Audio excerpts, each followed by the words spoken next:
We'll do it live. Okay. We'll do it live. It.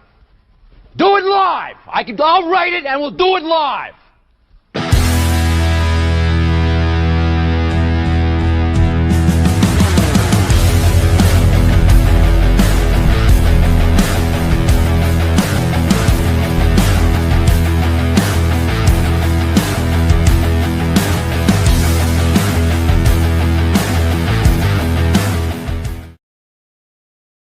Good evening to the Winged Helmet community. Good evening to you, Dr. Jared Johnson. We are back tonight on a Tuesday. Yep. Schedule's a little bit different. Jared, what did you have going on Monday that we had to throw the schedule off? Oh yeah, it's totally my fault. Kids, choir, dad stuff, sat there for an hour, pleasantly surprised. I was going into it like my daughters joined choir because they want to go to Cedar Point. They don't give a shit about singing. I'm not even sure they do sing. I see a lot of this. Yeah. And that's not, the words aren't even matching up and they want me to take pictures and it's all looks stupid, but great kids. But there were some girls, 6th, 7th, 8th grade girls that were out there singing solos. Amazing. Like a lot of talent. Okay. I was pretty impressed, but so we had to push it to Tuesday, but we're here. Yeah. And look at this, fans. Look at that. Got a new one. Wow. The JJ McCarthy jersey. Yeah. I don't know if people who watch this podcast really pay attention too much, but you shift these around a little bit. It seems like every other day you're sending me a picture of a new jersey that I guess this is what you do in retirement now. You retire from the Army National Guard and now you just collect Michigan memorabilia. Hey, there's worse ways to spend your retirement. I walked by a homeless guy earlier. I couldn't give him any money, but I had a jersey, but I felt bad, dude, but I had to look at it. I mean, whatever. Carrying your McCarthy jersey, you're like, I don't got it. I can't put it down. Good to see you, Tyler. Good to see you, Seth. Good to see you, as always, CJ. And then TD Maize and Blue from the YouTube page hanging out here early, saying Dilly, right? Kenny Dillingham. By the way, for some odd reason, I keep getting Kenny Dillingham and Kyle Dillingham confused. And I keep wanting to say Kyle Dillingham. And then every time I'm like researching it, Kyle Dillingham is like apparently like a professional violinist. I don't know if that's what you call them. And I'm like, why the hell can't I find anything on Arizona State's head coach? It's because it's Kenny Dillingham. So I've made that mistake a number of times, but certainly they hire the wrong guy. They've been reaching out to the wrong guy, the search firm that Michigan is utilizing. But yeah, I mean, it certainly seems like, but before the coaching search really started and before all this came up, Kenny Dillingham was not anybody that was really on my list. I mean, I knew about him in the Big 12. Obviously, he had an incredible year last year, Big 12 Coach of the Year, had the Sun Devils in the college football playoff. And so, it was a pretty successful year for them last year, but he was never anybody that I really viewed as like somebody that I could ever picture at the University of Michigan. But as you look at the way that this coaching thing is playing out, some of the guys who are sort of really starting to separate themselves in terms of they might not be the guy, Kenny, there it is again. Kenny Dillingham is a guy who continues to hang around and every time he gets asked about it. And, the people there are asking him to close the door and give us something definitive, similar to what you heard from Kalen DeBoer the other day, who gave something a little more definitive with Alabama. Dillingham is leaving that door open. Now, there could be a number of reasons for that. Maybe he's trying to negotiate and get better deals for the guys out there at Arizona State, which isn't unheard of. But, Jared, when you look at Arizona State and what's possible out there, I get it. He has ties to the school. He's from the area. His family's there. His parents are there. I understand all of that. But I think in this NIL era, maybe you have more of an opportunity for some parity, and we're seeing a little bit of that in college football now. But, and this may just be arrogance on my part as a Michigan football fan, somebody around the program. But let's be real, like Arizona State is never going to be Michigan. You are never going to have the resources out there that you're going to have in Ann Arbor. And so there might be a lot out there for you. But, Jared, if the Michigan Wolverines come calling and you're Kenny Dillingham, you got to be looking at that job as like, okay, this is Alabama-esque. This is Notre Dame-esque. Like, this is up there with those elite jobs. I just don't know how you say no to it. No, I don't think you can. And the other part is, I mean, you always look at like a 5-year plan or whatever, right? The other big name coaching jobs are locked up now, right? Like Penn State just got a new coach. LSU just got a new coach. Ole Miss is out there, but they're not on the level of Michigan. Ohio State's locked up for a while. Notre Dame's got Marcus Freeman, a young guy. Like, these positions got young guys there, right? DeBoer's young in Alabama. I mean, really, he can play there for a while. CJ's always got jokes, but no, I don't know how you say no. What is he, 35? I think he's 35, which is pretty good for a violinist or whatever, but Sure. To be that accomplished. But yeah, I mean, I don't like I said in the comments, one of the fans already said it. With what's going to happen with you at Michigan, you can move your whole family. Like you'll be okay, buddy. And hell, you could probably bake that into whatever contract. Like, look, I'll come there. I'll be the head coach, but I want my sister to move. I want my parents to move. Hook some people up. And that's what you can do these days. And this coaching search, I don't think we are getting near the end of it. I know that Michigan has hired a search firm that I think is going out, and that firm is having conversations with agents, and you're going back and forth and you're trying to garner interest. And I don't even know that Michigan, outside of having a conversation with Biff Poggi in the building because he's already there, I don't know that any of these interviews have already taken place. This is really the phase of this where you're trying to figure out who's interested, who are the legitimate candidates out there, so that you can really begin the interview process either later this week or into next week. There's some people out there saying that Michigan wants to have this wrapped up before Christmas. I certainly think that you want to have it wrapped up before the bowl game, particularly with the transfer portal window opening shortly after. I think you want to know who's going to be the head coach, and you want that guy to be in that seat for a little while, so that when the transfer portal comes around, you're retaining as many of these guys as you possibly can. So I think there's the Dillingham angle of this. There's also some reporting that came out. Jed Fish is another guy who's been mentioned in the coaching search here. It sounds like there's quite a bit more distance there, that he's sort of a guy that's fading away. I know that Jake Butt was pretty big on Jed Fish. Yeah. You see the connection there to Michigan. He was part of Harbaugh's staff here in Ann Arbor. He had some success out there at Arizona. He's kind of doing the same thing with Washington, signed a hell of a recruiting class with the Huskies this last go around, but it seems like he's fading away. I guess, Jared, when you look at, the statement from Kalen DeBoer saying, I plan to be here next year, or he didn't really say that. He was asked, and I guess after being forced into a corner, because he did what coaches do. He gave a very lengthy response. He was backed into a corner, and then he said, yes, the plan is to be here. We all know what that means. Like, plans change, but the plan for DeBoer is to be there.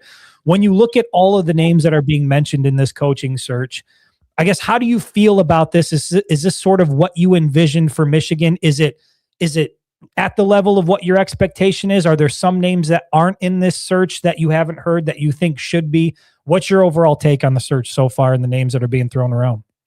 Yeah, I think, typical Michigan, kind of, you and I even got sucked into it a little bit. Like, we shot for the moon a little bit, but I think that a lot of what's going on is these coaches are going to be very cautious, right? Like, Kalen DeBoer is in the college football playoff. He can't really entertain this at all right now because he's got his team looking right at him. What are you saying, coach?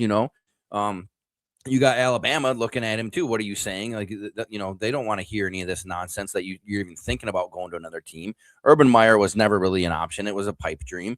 And then you've mentioned it on your social media posts. There's a lot of gray area around Michigan right now. And so you got a young guy like Dillingham out there in Arizona State, and he might be thinking it's a great job, but what if something else comes down the pipe? What if there's more stuff that we don't even know yet, or he doesn't know yet?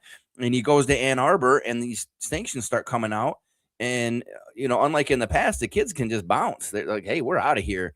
Now he's stuck in Ann Arbor in a tank situation, trying to rebuild when there's no way to rebuild. So I think you're going to see a lot of caution on the side of the coaches. And what I hope doesn't happen is that Michigan doesn't just panic and say, well, shoot, these guys aren't really interested. Let's go get a D3 guy for a D2 guy from Ferris State, or we got to fill the spot. Because I think one of the fans just mentioned it. You and I talked about, what's the worst thing about keeping Biff there for a year and just letting him stabilize the program and then taking their time and getting that really good hire and cleaning up all these investigations. I don't think it's the worst thing. I mean, Biff's a great dude. We've been around him. We've seen him, met him. I think he's a calm presence that the program needs right now. He nailed that media interview. He absolutely nailed it. He didn't pull any punches, didn't make any excuses for Sharon, and said, hey, the kids are upset. They feel betrayed. Like, he told the truth. And I think,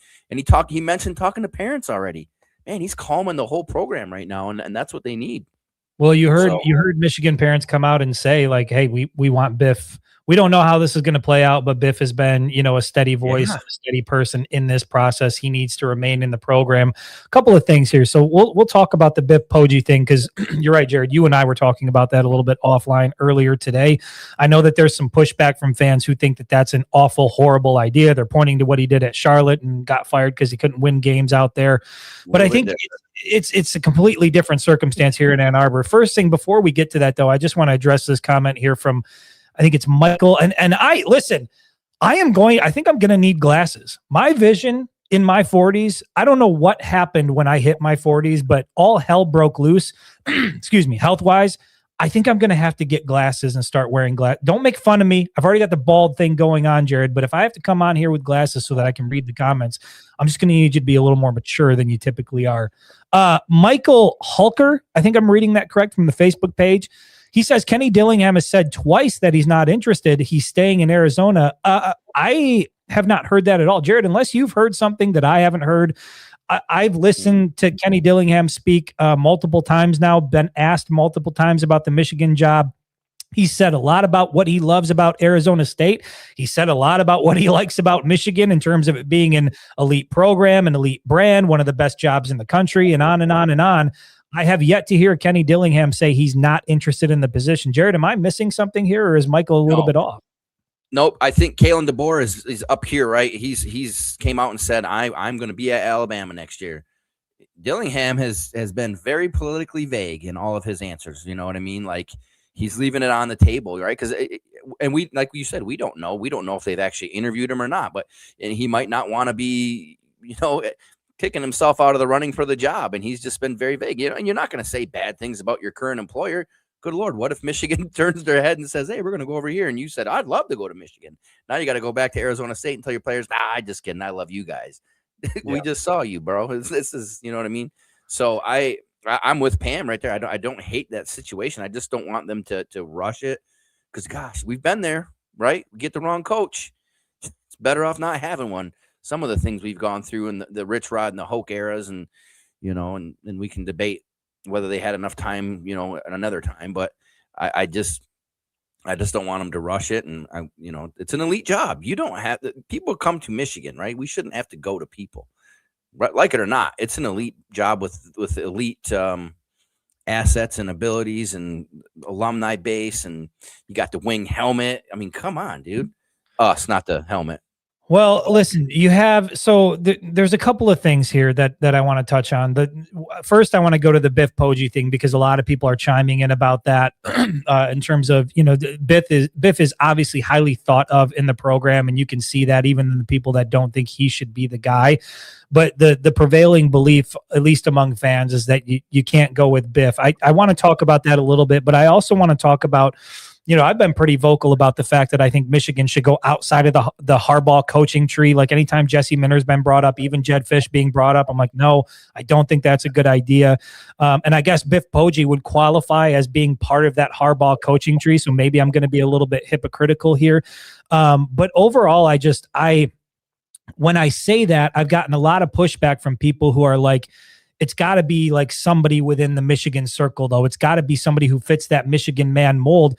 And their reasoning for that is, and there's a lot of PTSD about the Rich Rod era and sort of what that did to the football program. So I want to touch on that as well and sort of gauge your concern there. But let's start with the Biff Poggi thing, because what CJ said here, I think, is pretty common, what we're hearing from a lot of people. CJ from the Facebook page, frequent commenter here. He's been a part of the community for a long time. He says, I love Biff, not as the head coach. You definitely have to keep him in the building, though. And I think that pretty much sums up how a lot of people feel about him.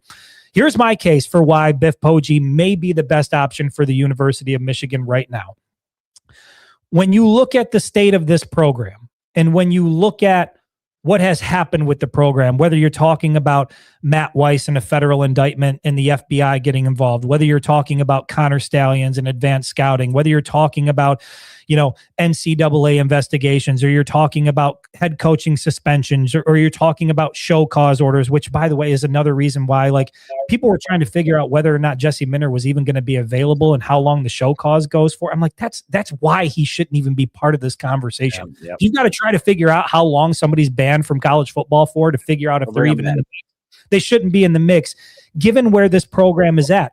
When you get beyond just the stuff in the program and you start to talk about this internal investigation happening within the athletic department right now, you don't know if Ward Manuel is going to be part of the equation for the long term. Michigan is also working with an interim president right now, and there are rumors and speculation that the Board of Regents are at odds with one another. There's speculation that some of the regents are leaking information to certain individuals that are making things inherently more difficult, particularly for the football program. And so when I take all of that into consideration, if I'm a Kalen DeBoer and I'm down at Alabama and I'm getting ready for the college football playoff right now, I'm looking at Ann Arbor, I'm looking at Michigan, and I'm saying, even if it's a great opportunity there, is that really an environment that's worth risking, leaving behind what I have, where I've already sort of gained some ground here at Alabama to go to that?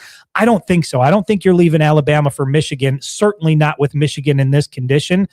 Right. If you're Jed Fish and maybe Michigan reaches out to you, I have a hard time believing that Jed Fish didn't place a call or a text or whatever to Jim Harbaugh to get his thoughts on that job. And I have a hard time believing that Jim Harbaugh would advise anybody to go take that head coaching job, just given what the end of his tenure looked like here. Kenny Dillingham is a bit of a different animal, young up and comer, somebody in his 30s. He's looking at Michigan as like, this is the opportunity of a lifetime. So I think it's a little bit different for him.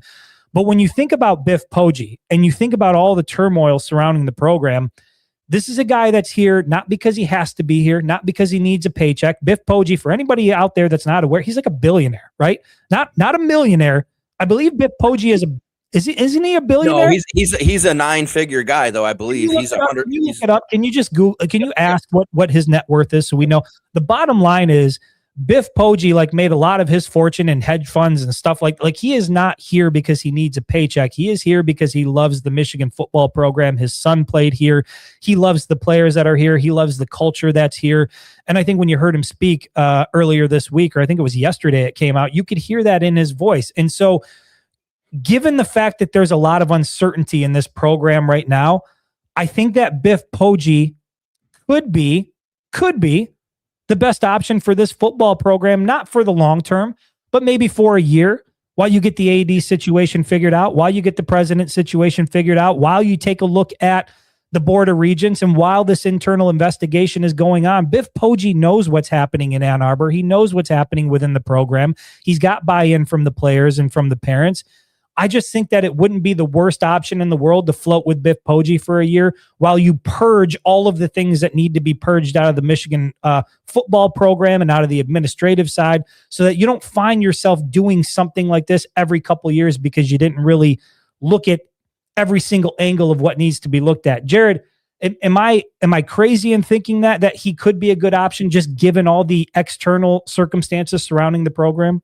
Nope. So he took $25,000 and turned it into over $100 million hedge fund. So there you go. Yeah. So he's, like I said, 9-figure type dude. I don't think so. That would explain the Rolls Royce he's driving around. Yeah, he drives a white Rolls Royce. Yeah. So no, I don't think it's a terrible idea. And I'll tell you, there's a team down south, not too far from here, that went from tattoo scandals and losing their coach to Luke Fickell sitting there for a year. They went 6-6 because they didn't want to rush into anything while they were trying to convince Urban Meyer to come back to Ohio State. And then next year they got Urban Meyer, and they did pretty well after that, but they kept that continuity with Luke Fickell. Fickell stayed on the staff with Urban Meyer for a few more years before he went off, I believe, to Cincinnati at the time. Right. So there's precedent there. Ohio State didn't rush that. They went from, that was Tressel, right? So they went from Tressel, and kept Fickell there, kept the players, kept the recruiting, and they had a little bit of a down year, which I don't think Michigan would with Biff Poggi. And I think another thing the fans have talked about, and you and I have talked about, is we were concerned that Sharon was micromanaging some of the offensive side of the ball, right? I don't think you'd get that from Biff Poggi. I think you'd get a year of Chip Lindsey being Chip Lindsey and seeing what he can do. And Wink's good. Wink's got the talent, got the knowledge and the experience, so he'll be fine there. But look at Drake May, what he's doing right now in the NFL. I mean, I think the Patriots, they just lost to the Bills, but I think they're 11-3, first place. He's the number 2 guy for the MVP. That's Chip Lindsey that developed that kid. So I don't see why the fans are upset. I don't think Biff's going to be the guy with making the crazy calls. He's going to monitor and he's going to kind of mentor a little more than be the head coach, but it continues that continuity. Right. And it lets you get a guy, because God, if we get the wrong guy. Well, that's a part of it. And that's why I think if the guys who are at the top of your list, if it's DeBoer, if it's Dillingham, if option 1 and 2 are off the table, if you're Michigan and you start to go to like 3 or 4 or 5, I think at that point you wait. I think you wait, because the reason you're not getting your guys aren't because Michigan's not an attractive job. It's probably because those guys are looking at this and saying, I don't know if the situation is right. I don't know who my boss is going to be. I don't know how this thing is going to look. And we've talked about it before, even with Sharon Moore, that, Michigan is one of those jobs where it's an elite job. It's one of the most coveted jobs, but it's also a pressure cooker. When you take the job at the University of Michigan, you've got 3 years essentially to get it figured out, right? If you're the first time head coach, not first time in your coaching career, but if you arrive at Michigan, you've got 3 years to get it figured out. And I think if you don't have that happening by the end of year 3, you could be out. And so if there's a ton of uncertainty surrounding you and you don't know who your boss is going to be and you don't know what's coming down the line, I think it could scare off a lot of your top candidates. And that's why I think Biff Poggi could be a guy. And think about it. What is the job of the head coach in today's college football? A lot of it is relationship building, your fundraising. I mean, it's not bad having a guy who's worth $100 million out there fundraising for you, who obviously knows how to generate revenue. He obviously has the love of his players. And when you listen to him talk the other day, I think one of the biggest things that people love about Biff Poggi, I don't know that he has the ability to not be authentic, to not be who he is, to not say exactly what he feels. And that type of thing resonates with people. When somebody comes out and wins a big football game and says, look, I'm going to go home and smoke a cigar and eat a bunch of ice cream and hang out with my wife, that resonates with people, because that's how most of us want to spend our evenings. And when he gets in front of a camera after a real difficult situation with Sharon Moore and says, look, we feel betrayed, we feel hurt, that's not necessarily politically correct, right? Maybe you want to dance around that a little bit, but he took it on head on. He was very honest about it. And I just think if Michigan is serious about purging all the bullshit in the athletic department and within the football program, all the stuff that we've seen play out over the last 3 years, if they're serious about that, that's going to take a little bit of time to get that figured out. There's going to be a process with that. And if there's one guy that can steady the ship with the program while that process is taking place, I put the money on Biff Poggi as a guy who can do that. So that's why I would advocate for him. Do I think it's going to play out that way? No, because I think Michigan is they're intent on going out and naming their next head coach. And I think it's going to be one of the names that we've probably heard frequently. I don't think it's going to be Biff, but if it did play out that way, I certainly wouldn't be upset. Yeah. And I think one of the comments over here is from YouTube was all this Biff talk is nonsense. Michigan needs to hire an elite coach. Well, what if there's not, Mr. Jones? Yeah. What if there's not one? What do you suggest we do? Just keep going down the line till you get a bad hire? I think that's a terrible thing, because now you're stuck with them. Like you said, 3 years. You got to give them those 3 years. I think, like we talked about when this thing first happened, you got to have player buy-in. Because, 3 weeks ago, before this thing all blew up, what were we talking about? We were talking about Sharon having a team in Underwood's junior year, which is 2 years from now, that should be a national title contender, because the class that came in this year, and that Underwood class being so heavy on experience and talent as juniors, you know what I mean? So you got to be careful here, because if you hire the wrong guy and they bounce, you lose that. But if you can keep the right people in there, if you can get a Biff Poggi to kind of, hold the line, convince the players that the next guy coming in is good, but the players aren't dumb either, and neither are the parents. So they're going to see, all right, here's the 2 or 3 guys that Michigan should hire. And if those 3 guys say no, or just blow off Michigan, and Michigan goes to the 4th or 5th, they're going to know that. Everything's under a microscope now in social media era. So they're going to say to you, oh, Michigan's settling, and that's who's going to coach my kid. Nah, we're out of here. Because you know what? Other universities have elite players. You know what? You can say all you want, but Lane Kiffin doesn't have a damn quarterback right now. right? And Right. Bryce Underwood, for what it's worth, was at one point interested in LSU, and Lane Kiffin seems like a pretty smooth operator, and he certainly went there with the intent of making them, very competitive, and he knows he's got NIL money. I wouldn't be surprised if somewhere down the line they got him a $50 million NIL bucket, and he can come right out, and there's no buyout on Bryce's contract or whatever it was with Michigan. So you got to be very careful before you get picked apart. This is a little bit different than it used to be. So I just think rushing to an elite quarter. There's no elite. Who's elite? That's what I was going to say. Who's elite?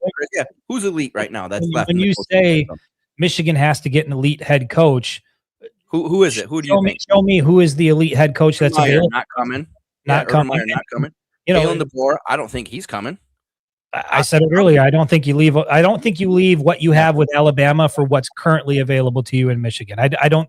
That to me right now, if everything was perfect with the football program, then I view it as a lateral move at best from Alabama to Michigan. I view it as a lateral move. Right now, with the current circumstances, it is not a lateral move. It's a huge risk.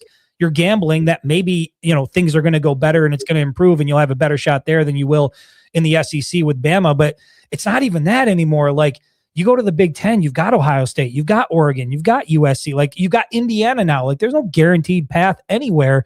And then when you factor in all the other circumstances within the program and the athletic department, I just don't see why a guy like Kalen DeBoer or any other quote unquote elite head coach around the country would leave their spot for what's available in Michigan. And so when you talk about Michigan's got to get somebody elite, I think you're talking about the possibility of pulling somebody out of retirement.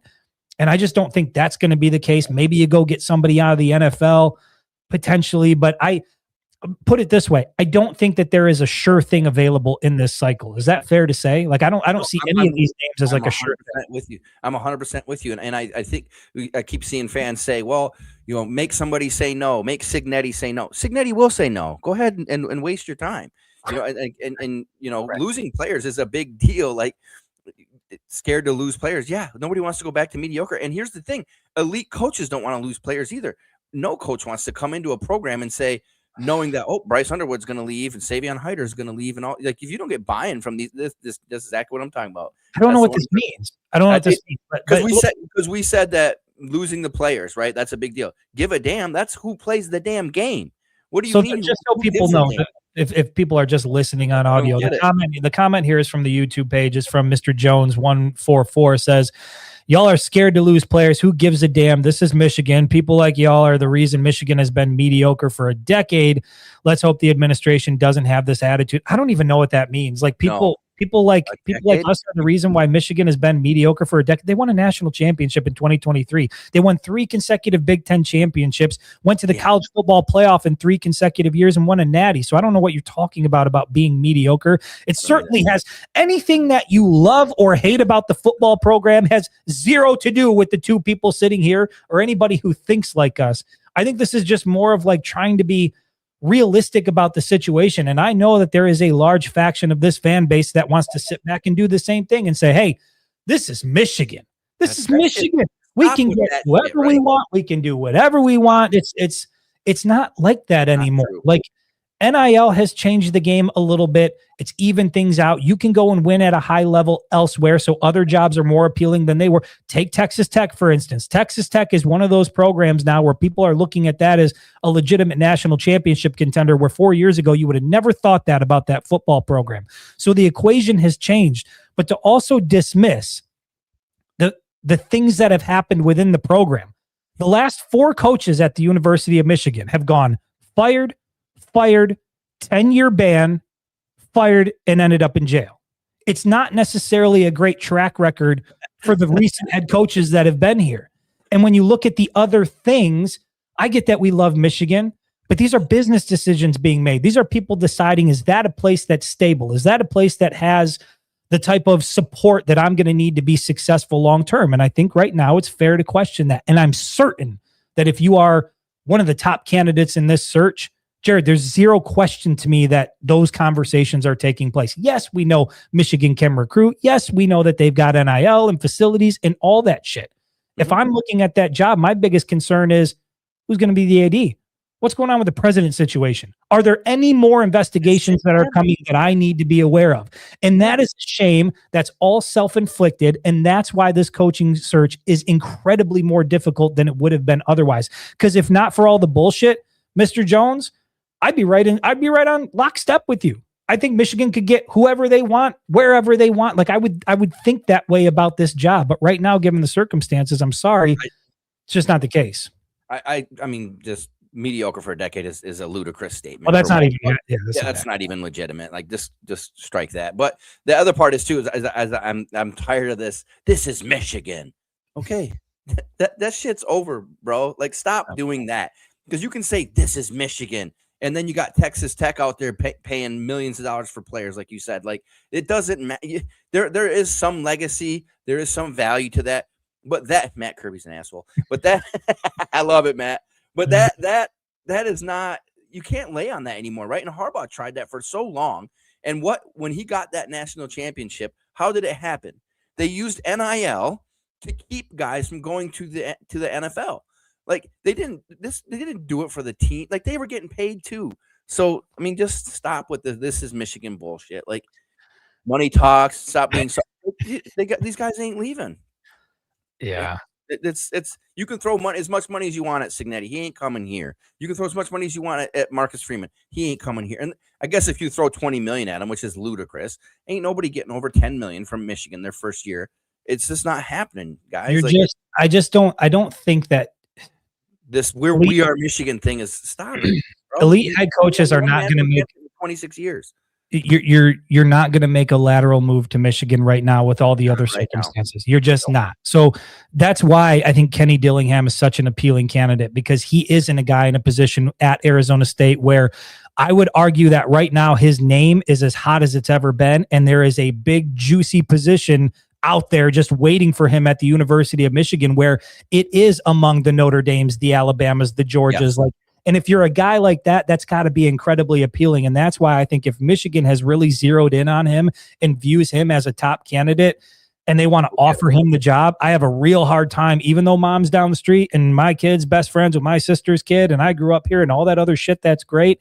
It ain't the University of Michigan. So I guess in that respect, like, I am kind of in the same boat as Mr. Jones from the YouTube page. Like at that point, I will say, hey, this is Michigan. Like I get you love Arizona State, but it ain't this. You should come here, and the money and the NIL and the resources and all that. But when you talk about Marcus Freeman and Kalen DeBoer and some of these other big time programs, Kirby Smart, something like that, you're never going to pull those guys to Michigan. I think in general, but especially given the circumstances right now. So it's not like a me thing. It's not a Jared thing. It's not like we're trying to undervalue what's the opportunity is at Michigan. It's more of just a realistic approach to what the current situation is here. And I think most people think Michigan's going to come out ahead in whatever head coach they end up going with, because another part of this is the realization that what we've had here in Ann Arbor for the last 2 years has been awful, not because Sharon Moore didn't necessarily know how to coach football, but because he was spending half of his time in that building trying to manage and navigate an affair. And I think that's incredibly disappointing. And so I guess if you're a Michigan fan, the good news is it doesn't matter. Jed Fish, Kenny Dillingham, whoever the hell they end up going with, as long as that person is locked in and focused on coaching football, Michigan's going to be better off for it. And so in that sense, I'm excited and I'm optimistic. But I don't want to settle. This ain't last call at the bar, gentlemen. Some of you are obviously willing to settle on some of those. Some of these people are like, their vision's a little bit blurry. Somebody. Michigan ain't the ugly girl. Michigan ain't the ugly girl, but you can wait. You know it's Friday night. You can come back Saturday. You don't have to throw the whole weekend away on the one you see on Friday. But I think that's what, all these people that are saying these things, put some names in the comment that who you think's elite. Put in who you want Michigan to hire, and then we can discuss that, I guess, right? Cignetti ain't going to happen. DeBoer, I don't think it's going to happen. I mean, even this Chris Tyler from the Facebook page says, I can't believe Swinney hasn't been called at least. He's ready to get out of Clemson, no doubt. I don't care what his contract says. There's a couple of things there. I don't know whether or not he or his agent, I should say, has been contacted at this point. But I think that's a good example there. I don't even know if a guy like Dabo Swinney, who's been at Clemson for a long time now, had some success, things have kind of fallen off a little bit as of late. I don't even know if a guy like that makes this kind of a move. I just think He's experienced. He's been in the game for a long time. He's probably looking at that situation saying it could be good, assuming that it even gets to the point where he's discussing it and been offered something. It could be good, but there's just too much other shit going on there. To me, it feels a little bit radioactive around this program right now, which is why I think you've got to kind of be a little bit reasonable about who's going to do it. Now, if you're pulling somebody out of retirement, that's a bit of a different story because they're already sitting out there. They're already enjoying whatever wealth they've built up. They don't really have anything going on right now. So like coming out of retirement to coach Michigan, maybe, but I haven't heard anybody being named among that search that's like one of those guys. Like what? So at 6:37, can do, will do, sucka, which I love that. YouTube. You see that one where he says, I'm sold on Biff, 6:37. He brings up a good point. If you keep Biff for now, you don't have to roll him all the way through next year, but there's NFL assistants that are going to come open once the teams start getting eliminated from the playoffs, things of that nature. So now you can look at some of these NFL assistants as well. So that gives you another pool to pull from. But I'm telling you right now, NFL assistants are locked in the season, right? Teams are slowly getting eliminated right now. But there's some big name guys out there. I think they were talking about Brady, Joe Brady. I don't think he's taking any calls right now. Buffalo is in a playoff hunt. He ain't taking a phone call because his head coach is telling him, answer that phone. And his agent probably is. His agent would. And that's what, but his agent's also not going to be, they're not going to be engaging right now. It's what I'm saying. In the NFL, you're at the pinnacle of football. You're not engaging with college right now. Now, when your team gets eliminated or, booted from you're not going to make the playoff, things can change a little bit. But I agree with what can do, will do, sucka is, I love it, is saying, calm down, fellas. It's not 2 a.m. on a Friday. Relax. There's other girls coming in. We're good. I feel that same way, man. I feel like there's a rush to want to find a head coach because you feel like that's absolutely what you got to do. I have a feeling if you were to go talk to the guys in the locker room and if they knew that Biff Poggi was going to be the guy in that spot for the next year, I feel like you'd retain the vast majority of those guys, certainly the guys that you want to retain. I think it also gives you the best opportunity to keep some of the key members of the staff, which I was pretty strong on that the last time we got on live where I said, hey man, we got to get everybody out. I think I maybe had a little bit of a come to Jesus moment on that. I've revised my thinking a little bit on that, not completely, little bit on that. Here's what I want to do. I want to talk about the coaching staff, the guys that are there right now, and some of these guys that we think are absolutely must-haves that you've got to keep in Ann Arbor moving forward. And then I also want to get into the conversation. Maybe we'll talk a little bit bigger, the Ward Manual discussion. I put out a poll on Facebook just asking where people stand on this. I'm wondering, is the criticism directed at Ward Manuals fair? Or is it a little bit out of whack? Because I asked people, do you approve, disapprove of the job Ward Manual is doing? Dude, over 90% were like ready to send this guy to the moon. So we'll talk about the Ward Manual thing. And then I want to ask you about this upcoming Texas game, because in the midst of all this craziness, and my God, let me say this. I understand that people want to move on and they want to talk about a coaching hire. And like, I understand that we live in a world right now where most of what we consume is in like 30-second sound bites, and it's just everything comes at you quick and you just move on from one thing to the next. It's hard to overstate just how crazy and chaotic last week was for this football program. And if you were to take, maybe we're desensitized to it because as Michigan fans, it's just been a lot of bullshit for so long.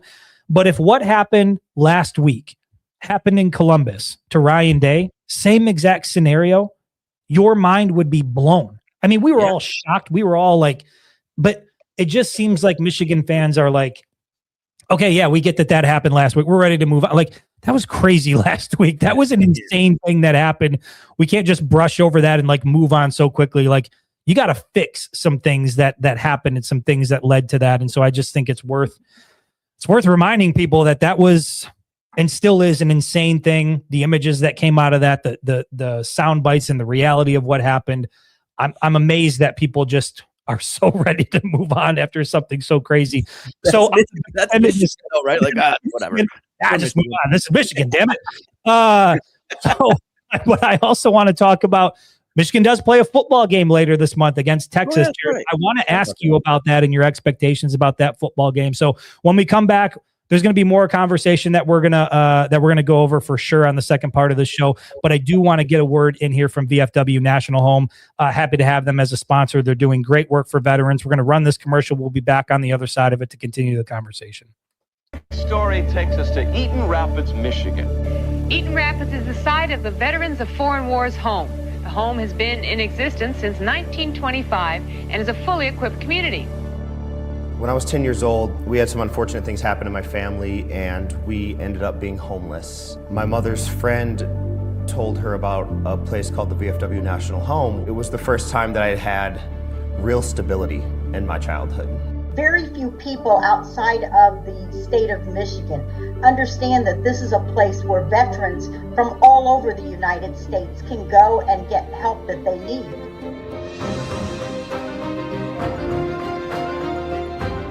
The military does a great job of creating soldiers, sailors, Marines, and airmen. What they don't do is they don't create good veterans. That's the VFW National Home's job. That's what we do.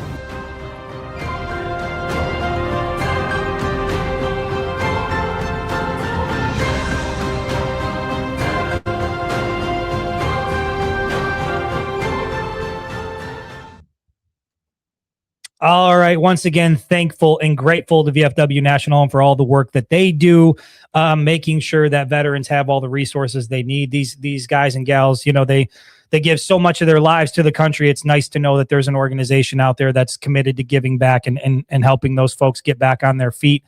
Jared, here's what I want to do. There was a piece of news that I kind of wanted to mention on the beginning of the show. I didn't really mention it, forgot to, and I guess that just speaks to how big of a deal it was. Earlier today, news broke that quarterback Jaden Davis does intend on entering the transfer portal. When I saw that news, when everybody saw the news, the reaction that I saw from folks was like, I'm surprised it took this long. Jared, when you saw that Jaden Davis was in the transfer portal, I would imagine you had the same response to it. I wouldn't say not surprised that it took this long. I thought he would stay for a year behind Bryce because, I mean, you're behind a freshman that could – who knows? He could have imploded. You know, there's a shot that you see the field when the guy in front of you is a true freshman, and there was really nobody else in the quarterback room, you know, as a backup. So he was a true backup this year, I believe, and it doesn't hurt to stay around a program like Michigan for a year. But I'm happy for him. I mean, seems like a good kid. You know, handled all of the, you know, everything, all the adversity, handled it well. You know, and one thing that I'd say is a testament to his character and to his competitive spirit is, you know, when Bryce Underwood signed, he didn't bail. You know, there was, I mean, we had recruits that bailed, quarterback recruits that bailed when Underwood committed to Michigan, and Davis could have walked that day and didn't do it. So he stayed. He competed against the number one player in the country and some veterans as well. And so kudos to that kid for having heart and having, you know, that competitive spirit. And I hope he lands somewhere. And I'm always going to be a Jaden Davis fan. I'm going to root for him. So yeah, no doubt. I mean, unless we play him. No reason not to root for him. You know, by all accounts, a great dude. And you're right, stuck in the program when it became apparent that, I mean, you look at the way that things played out last year, where it became very clear that they didn't really have any faith in him. I mean, Michigan was cycling through quarterbacks last year, and Jaden Davis was never given a legitimate shot to come in and prove himself, which I thought was unfortunate, man, because you had a lot of, you know, Alex Orji struggled. Davis Warren struggled. Jack Tuttle struggled. To see Jaden Davis never get like a legitimate opportunity to just prove what he's capable of, I thought that was a little bit strange. Yeah. I also thought the mechanics, his throwing mechanics, and the fact that we didn't really see much development there. I don't know how much of that played into it, but overall, like I said, sounds like he's a great dude. And I hope wherever he goes, he lands on his feet and he's able to compete and have a legitimate shot to be a quarterback at this level. Cause I think he can do it. There's a lot of question marks about where he's at in his development, but talent wise, I certainly think he has the ability to, to make a name for himself. So we'll see. Where do we want to go with this thing, man?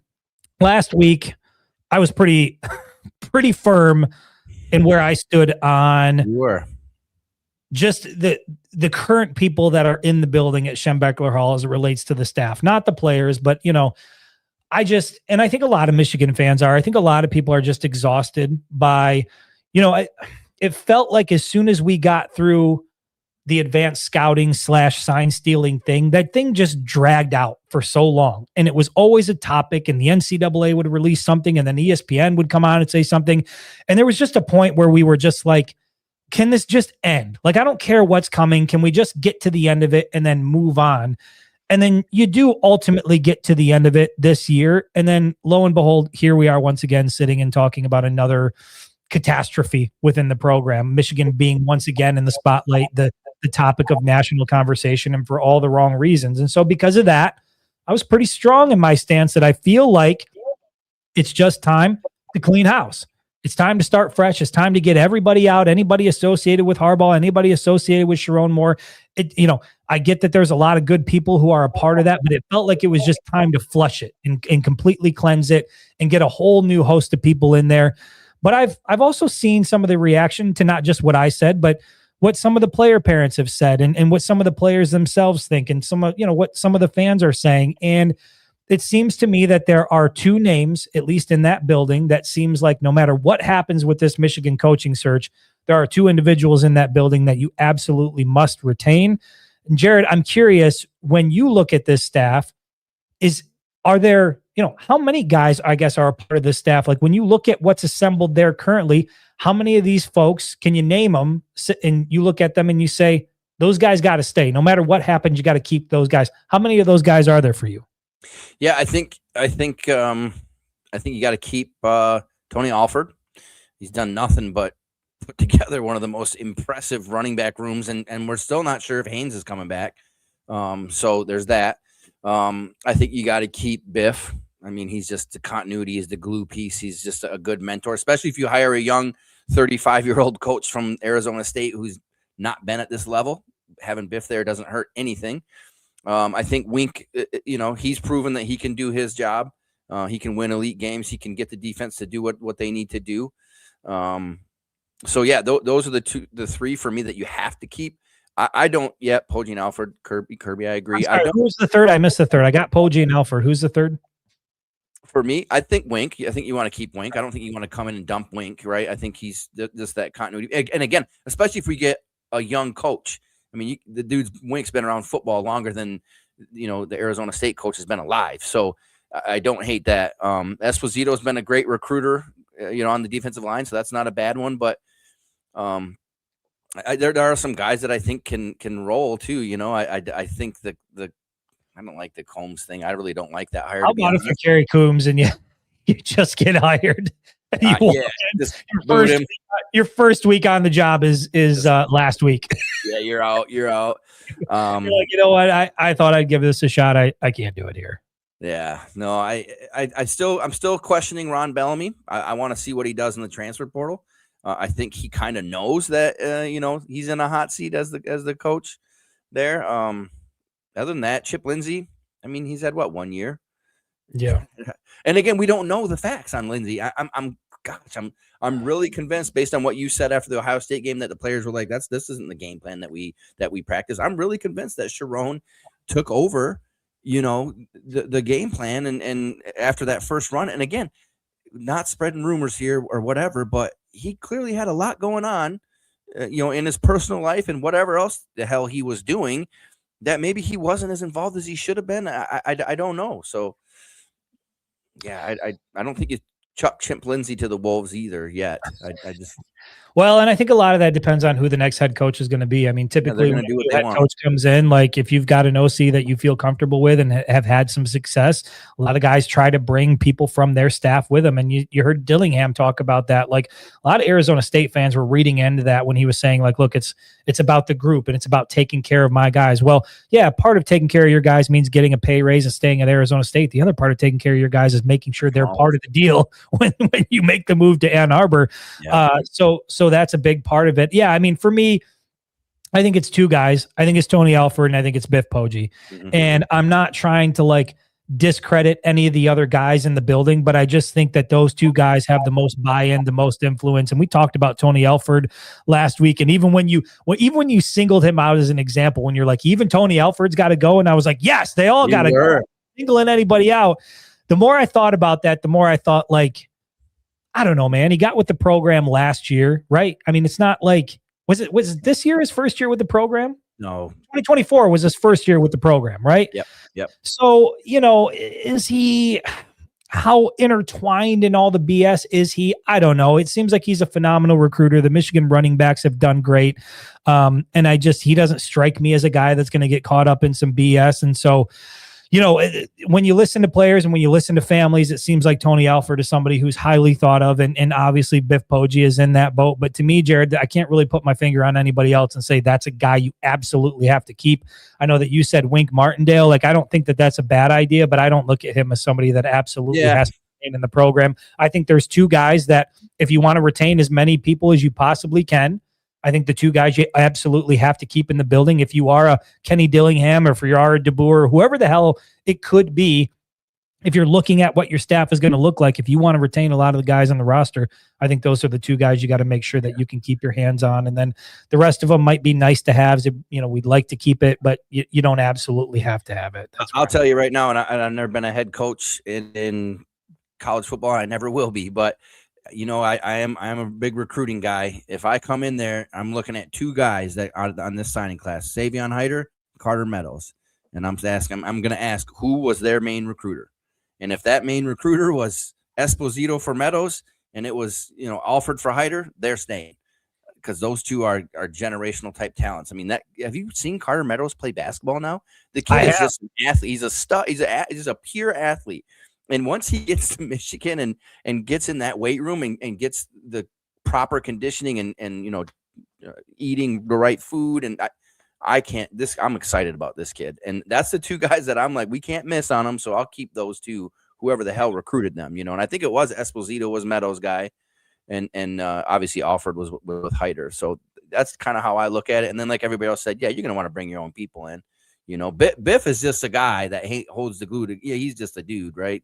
He's a glue guy. Yeah, he's a glue guy. He don't care. He doesn't need money. He's there to, to keep everybody together and sell that new coach to the players and to the families, right? That's the other piece people don't seem to realize is families have a heavy influence in this. And I think you and I've talked about it. I think we got some good stuff with Bryce in terms of he's a family kid, right? He loves his family. You watch this 5-star show on Paramount Plus.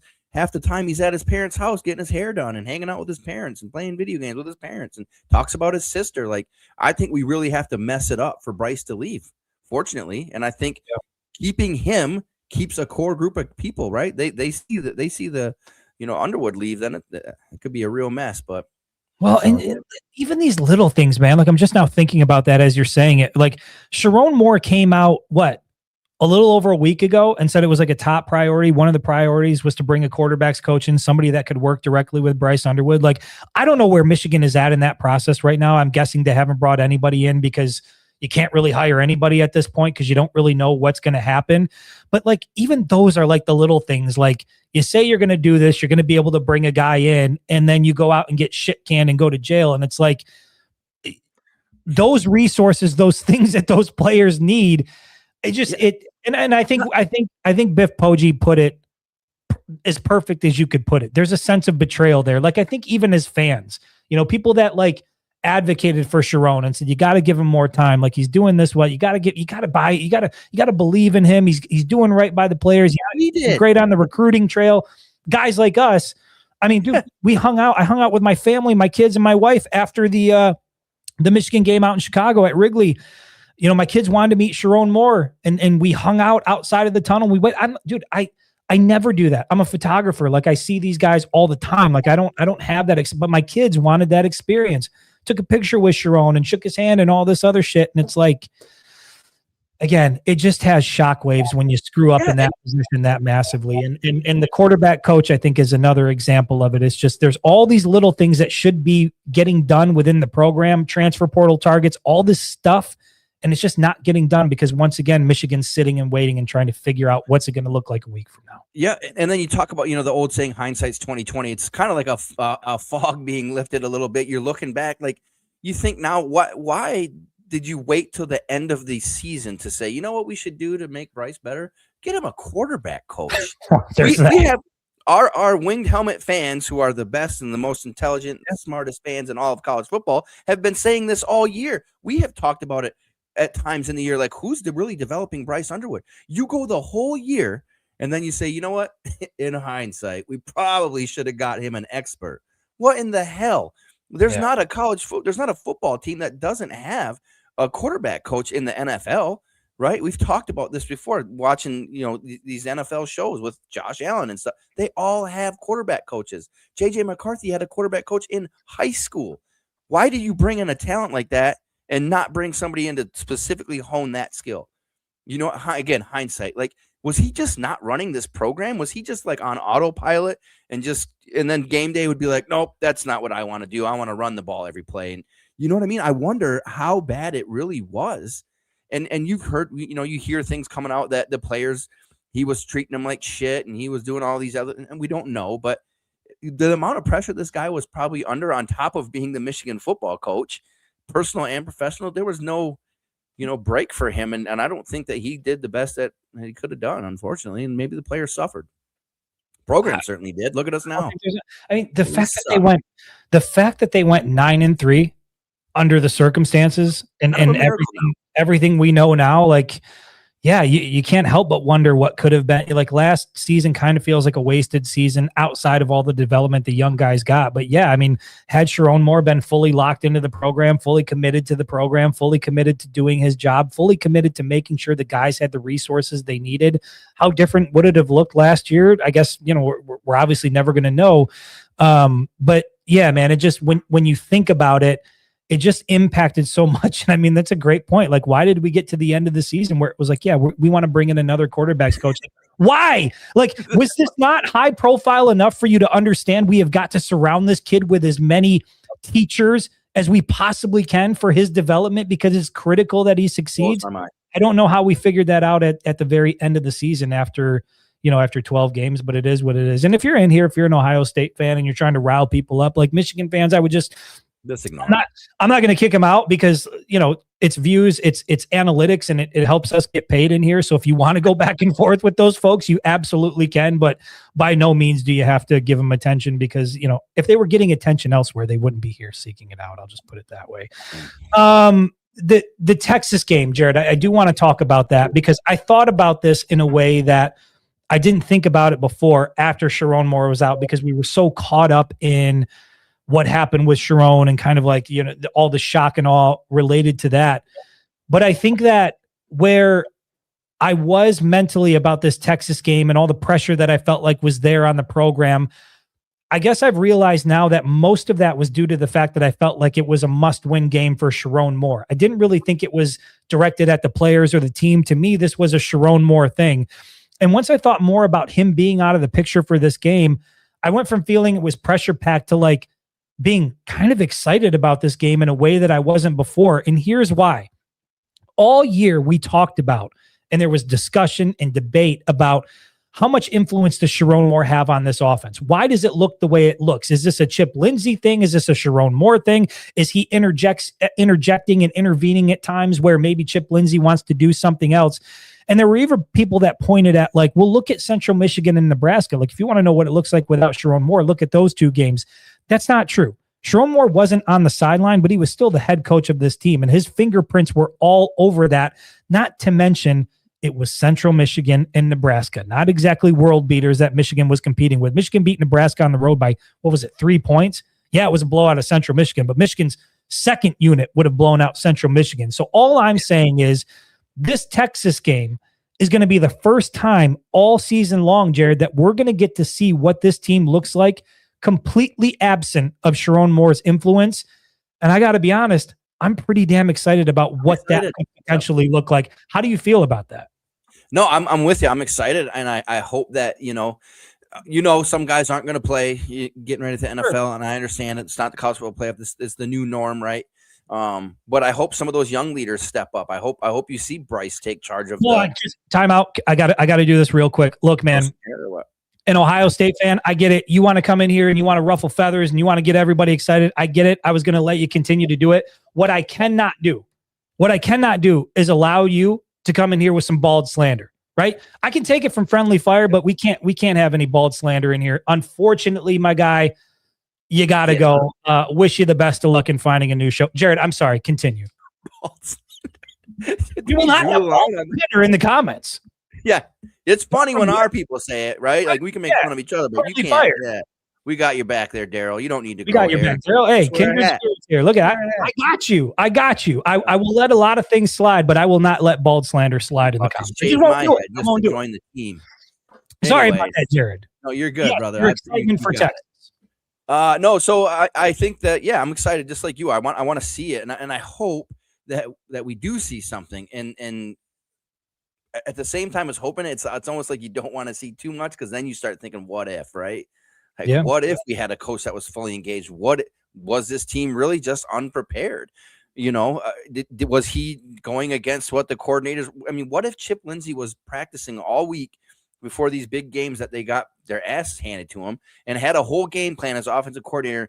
And then when he goes to game day, Sharon was stepping in and saying, all right, now I'm going to take over and go back to smash and all this other nonsense, which again, terrible word for him in hindsight. But, you know, what if that's the case? Then you just think the what ifs of the season. And I don't think that it fully was. I think, you know, they were a young team and all those things, but I'm excited to see him play. I want to see Arch, right? It's Arch and Bryce, and that's cool. Arch said he's coming back next year, by the way, too. So, you know, he's got something to play for. And I don't know yet. I don't know who's playing and who's not playing for either team. So too early for us to make any kind of decisions on even thoughts on who's going to win that game. But I'm excited. I'm excited to see him play football, right? That's the other part. I just want to play football. Sure. You know, for 3 hours, we can just play football. And I bet those kids, you know what they want to do? They want to play football. They just want to play football. I think you're going to see a team that's incredibly loose and incredibly excited to just get out and play a football game. And I think that that's going to be exciting to see. And I think that one of the other benefits of, you know, watching a young roster, you know, sort of go through the process of developing throughout the season is that, you know, you're going to see a lot of those same guys playing in the bowl game as well. So a lot of the guys that you saw during the season, you're going to see in the bowl game as well. Now we'll see about guys like Jay Sean Barham, Derek Moore, and, you know, some of these other guys that are going to declare. You know, it seems kind of unlikely that you'll see that, but I think for the most part, you're going to get a pretty strong roster from Michigan, and certainly guys that you're really intrigued to see their development continue into next year. I think you're going to get a good look at. But yeah, man, it's interesting because all year long, there was this belief that Sharon Moore was handicapping the offense. And to be honest, Chip Lindsey took a lot of heat for it as well, because he came in, you know, we talked about explosiveness and what he did with Drake May and all this other stuff. And it just didn't look like any of that was materializing in Ann Arbor, and everybody was trying to figure out why. So it doesn't mean that I'm going into this Texas game expecting to see like an all-out air raid type offense and Bryce Underwood's going to throw it for 400 or 500 yards. I don't think that's going to be the case, but there are nuances. There are small subtleties and differences in the way that the game is going to be run. And I just think the most intriguing aspect about it is, like I said, yes, he wasn't there for Central Michigan and he wasn't there for Nebraska because he was serving a suspension, which, again, like, dude, he missed 2 games this year because serving a suspension. And now here we are doing this at the end of the year. But in any event, he wasn't there for Central Michigan. He wasn't there for Nebraska, but his fingerprints were still on the game plan. His influence was still there. Yeah. If there's something that Chip Lindsey wants to do with this offense, if there's something that Biff Poggi has been wanting to see, but just felt like it's not really Sharon Moore's thing. Like he's the general here. He's the one guiding it. Like, we're going to work within this framework. If they want to operate completely outside of that framework, this football game against Texas is the first time where they're going to have the opportunity to do it. And so in that sense, I'm excited to see what it looks like. Does it look the same? Are there some differences that we see? Is it completely different?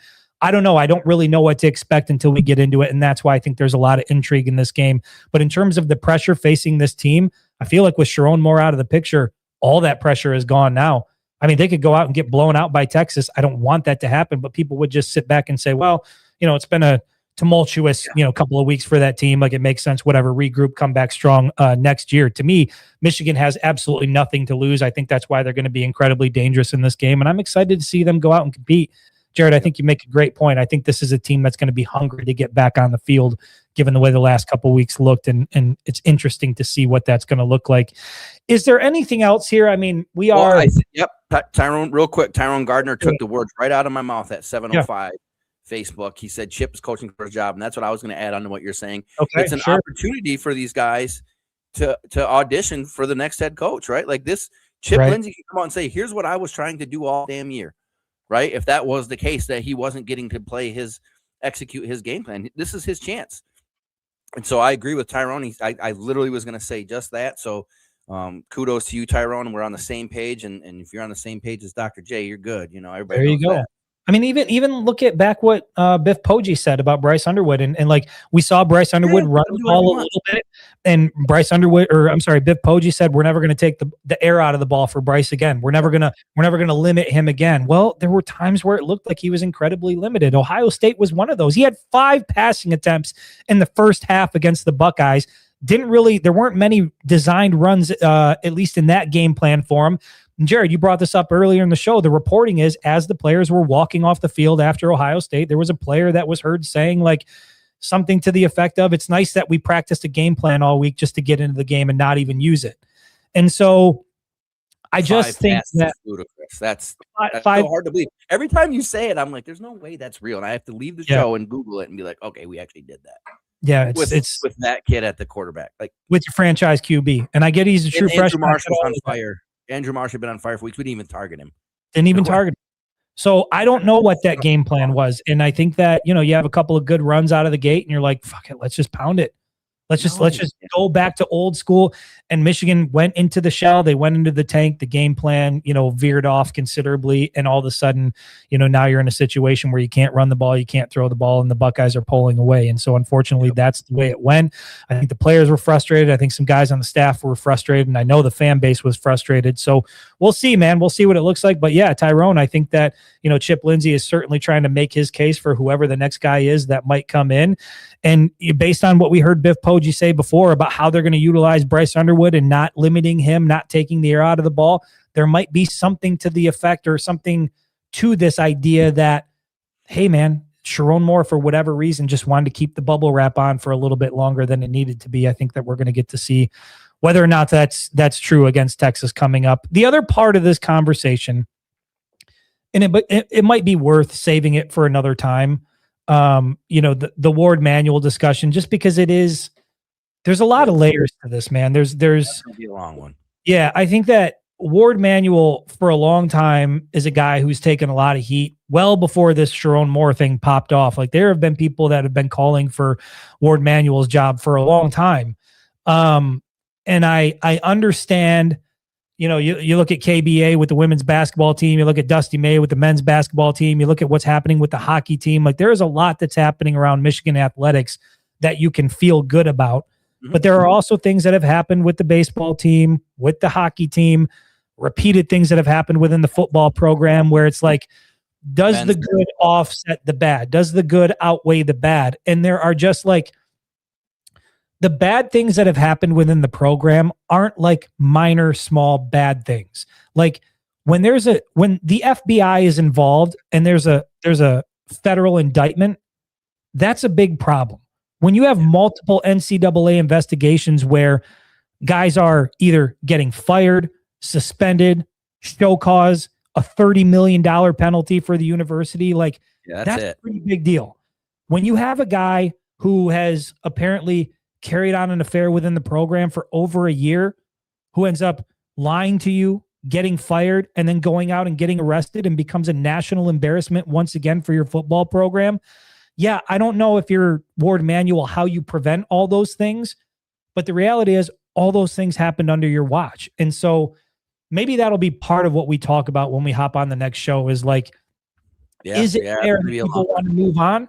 And I think a big part of that's going to be what this internal investigation uncovers. Because I'll say this about this internal investigation that's looking at the entire athletic department. Part of that is looking at who knew what, who reported what, how did Ward Manual handle these things, how did they handle it all internally. And there's no guarantee that Ward Manual is going to survive this internal investigation. And so there is a lot up in the air.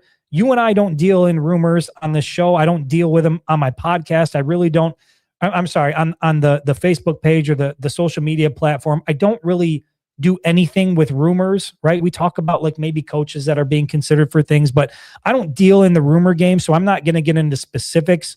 I'll just say that some of the smoke that we heard about the Sharon Moore affair thing and some of the things that were coming, we knew about that for a while through rumors, which is why that we never talked about it because I never heard that from like a legitimate verified source. Right. There are more rumors that are popping up from a lot of the same folks who were pushing this Sharon Moore narrative, saying that this was coming, that there are some other things that have popped up over the last handful of days that sound equally as disturbing, that could be an issue for Michigan, that I think part of this investigation is going to be working on and trying to uncover. And so I guess I'll just leave it at this until we get on the next show. I don't know that what's happened with the Sharon Moore thing, I don't know that we've heard the last of that or seen the last like body blows for the program as it pertains to that and what went down regarding that situation. So we'll have to figure that out. And again, Michigan is trying to deal with all of that while you're trying to convince some head coach around the country that this is the best place for you to come be the head football coach of the program. So yeah, Tyrone Gardner says it's like General Hospital. It really isn't. No, it's like Melrose Place here in Ann Arbor. It's Ann Arbor Place, right? It is just an ongoing drama that these people desperately need to get to the bottom of and fix, as we are now at an hour and 10 minutes. Jared, I think we pretty much covered everything at this point. I'm not sure that there's anything else we need to dive into. But look, are we going to be back on Thursday? Or are you out? I think we're good Thursday, right? Thursday. Yeah, I'm in. All right. So Thursday, here's what we're going to do. And I know that I say this all the time, and then we log onto the live and we get talking, and then we get very limited questions. Here is my promise. If you show up to this show on Thursday, it is going to be a fan-led show as it's always supposed to be, but 100% of this show is going to be dictated by you. I'm not coming with any topic. I'm not going to start talking about anything Michigan football related. Get in here early, get your comments in, and we will just start the beginning of the show, and it'll go whatever direction you want it to go. So yes, Darren, yes, Matt, it is a fan-led Thursday. Come back here on Thursday. Darren's rolling his eyes. He doesn't believe us. Yeah, well, listen. Unbelievable, Darren. I'm going to prove myself to you on Thursday. Fan-led show on Thursday. You guys will guide the show. I'm not going to say anything. And if you don't come here with topics, we'll just sit here silent. I'm just going to sit here and stare at the camera until somebody asks something. Ask about football. Ask about my personal life. Ask about my hygiene routine. Whatever it is you want to go through, I'm happy to do it on Fan-led Thursday. A lot of shampoo on this body, believe it or not. A lot of hair, just not where I want it. We'll be back on Thursday to talk all about that. I appreciate everybody for hopping in the comments here. Until then, we'll see you in a couple of days. Take care.